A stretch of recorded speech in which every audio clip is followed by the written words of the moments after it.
नमस्कार मित्रांनो, आपण आदर्श युवा शेतकरी सचिन पाटील यांच्या शेतात आलेलो आहोत। त्यांनी आपल्या शेतात OWDC, NWDC, मायक्रोरायझा वगैरे यांचे कल्चर मेंटेनन्स ठेवण्यासाठी हे ड्रम आणलेले आहेत। त्यांच्याशी आपण संवाद साधणार आहोत। तर शेतकरी मित्रांनो, तुम्ही बघू शकता डॉक्टर कृष्णचंद्र यांची 5 प्रोडक्ट आहेत। त्याच्यापैकी पहिलं जे आहे ते आपलं NPK आहे। आपण शेतामध्ये जे बेसल डोस देतो त्याच्यानंतर हे द्यायचं असतं। समजा तुम्ही पूर्ण सेंद्रिय करत असणार तर नैसर्गिक पद्धतीने पण NPK कार्य करतं। जमिनीतले असलेले NPK पूर्ण आपल्या झाडाला पिकाला उपलब्ध करून देतं। त्यानंतर पुढचं प्रोडक्ट आहे ट्रायकोडर्मा। हे खास करून बुरशीजन्य रोगांसाठी आहे। शेतामध्ये आपल्याला बुरशी यायच्या अगोदरच आपण हे जर वापरलं तर अतिशय चांगला रिझल्ट मिळतो। त्याच्यानंतर पुढचा आहे मायक्रोरायझा। तर मायक्रोरायझा पांढऱ्या मुळ्या वाढायचं काम करतं।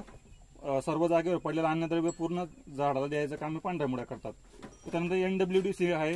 हे जवळपास आपल्याला कीटकनाशक म्हणून काम करतं। याचं काम करण्याची पद्धत अशी आहे की पिकांना जर आपण अशी वेळोवेळी फवारणी केली तर कीटक येत नाही त्याच्या वासाने, तर तो त्याचा फायदा आहे। त्याच्यानंतर हे सर्वात मेन मदर कल्चर आहे, त्याला OWDC म्हणतात, ओरिजिनल वेस्ट डिकम्पोजर। हे सर्वांगीण कल्चर आहे। याच्यापासूनच बाकीच्या कल्चरांची निर्मिती झालेली आहे आणि बनवायची पद्धत पण सोपी आहे। OWDC मुळे सर्वात मोठा फायदा काय होतो की आपली जमीन भुसभुशीत राहते।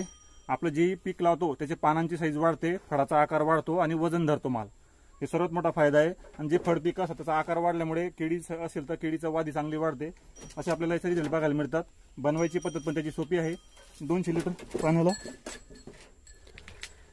नमस्कार मित्रांनो, पाहू शकतात आपण NPK, डायकोडर्मा, मायक्रोरायझा, NWDC, OWDC अशा प्रकारे हे 5 प्रोडक्ट यांनी हे केलेले आहेत।